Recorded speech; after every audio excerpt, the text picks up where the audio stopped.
नमस्कार। स्वत्व के डिजिटल प्लेटफॉर्म पर आपका स्वागत है। आज हम बात कर रहे हैं दीपावली की हार्दिक शुभकामना सबको। दीपावली एक ऐसा पर्व है जो संपूर्ण विश्व में मनाई जाती है और भारत में भी इसको लेकर के कई प्रकार की बातें, कई प्रकार के शोध कार्य होते रहे हैं। आज हम इस एपिसोड में बात करेंगे दीपावली को लेकर के हमारे प्रधानमंत्री जितने जो रहे हैं आज़ादी के बाद से लेकर अब तक, उनकी क्या सोच रही है, उनकी क्या गतिविधि रही है, दीपावली को लेकर वो किस प्रकार के कार्य करते रहे हैं। दीपावली भारत का एक ऐसा महापर्व है जो संपूर्ण मानव समाज के लिए उत्कर्ष का प्रतिमान करता है। शायद इसीलिए भारत का यह ज्योति पर्व अमेरिका के राष्ट्रपति के आधिकारिक निवास स्थान यानी व्हाइट हाउस में मनाया जाता है। जब विश्व की महाशक्ति इस ज्योति पर्व को उत्साह से मनाता है, तब हमें यह जानना ही चाहिए कि हमारे देश के अब तक के प्रधानमंत्रियों ने इस ज्योति पर्व को किस रूप में मनाया है। वैदिक ऋषियों ने श्री सूक्त के माध्यम से इस ज्योति पर्व के बारे में जो उद्घोष किया है, वह भी इस पर्व के अवसर पर स्मरणीय है।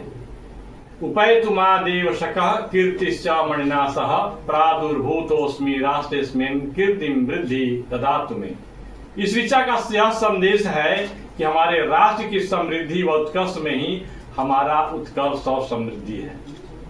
इस दृष्टि से हमें आज के सामाजिक राजनीतिक वातावरण को परखना चाहिए। इसी सोच के तहत हमने भारत के प्रधानमंत्रियों की दीपावली पर शोध कर एक वीडियो तैयार किया है। आइए इस पूरे वीडियो को आप भी देखिए।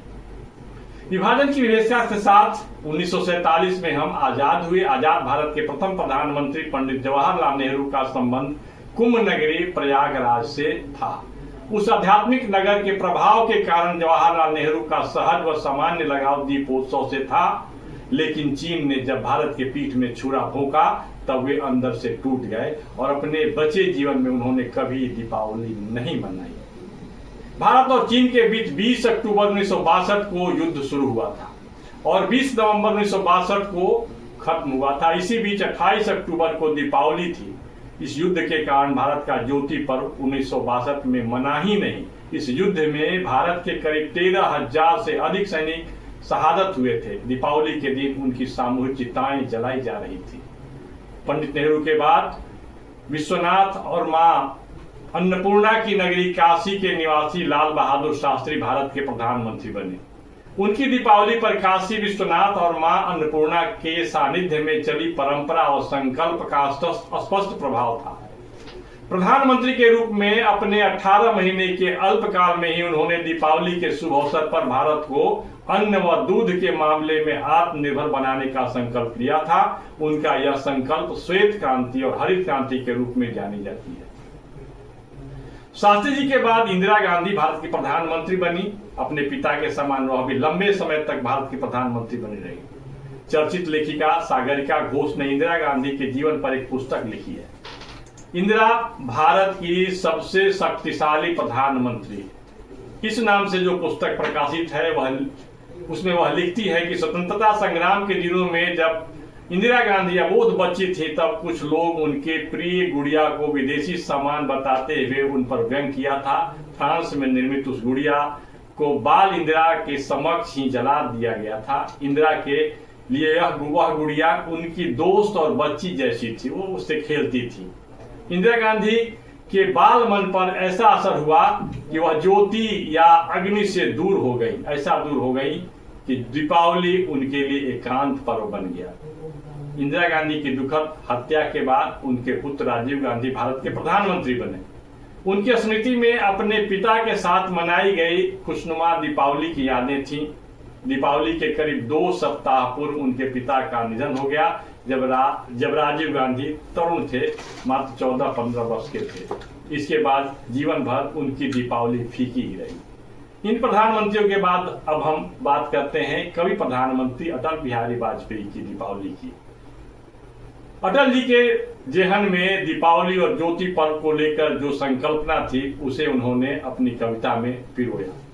दीपावली को लेकर कविता के रूप में अटल जी की जो भावधारा प्रस्फुटित हुई है, वह इस प्रकार है। जब मन में हो मौज बहारों की, चमकाएं चमक सितारों की, जब खुशियों के शुभ घेरे हों, तन्हाई में भी मेले हों, आनंद की आभा होती है, उस रोज दिवाली होती है। अब दीपावली को लेकर के इस कविता के माध्यम से उन्होंने जो व्यक्त किया है वह भारत के मन मिजाज और लोक संस्कृति लोक संस्कार की बात सामने आती है।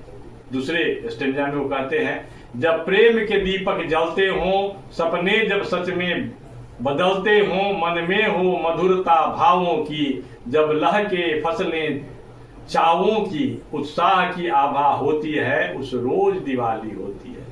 यह भारत की स्थिति को दिखाते हुए और दीपावली के महत्व को इस कविता के इन पंक्तियों के माध्यम से उन्होंने स्थापित किया है।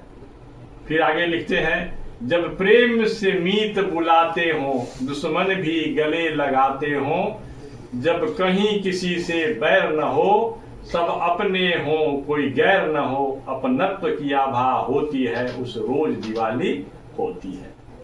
जब तन मन जीवन सज जाएं, सद्भाव के बाजे बज जाएं, महकाएं खुशबू खुशियों की, मुस्काएं चंदनिया सुधियों की, तृप्ति की आभा होती है, उस रोज दिवाली होती है। अटल जी यहाँ आकर के इस कविता को समाप्त करते हैं, तृप्ति की आभा होती है, मतलब सब पूरे लोक को गरीबी से मुक्ति, दास्ता से मुक्ति, सारी मुक्ति के बाद। अटल जी के बाद अब हम बात करते हैं भारत के वर्तमान प्रधानमंत्री नरेंद्र मोदी की और इनकी अनोखी दिवाली की।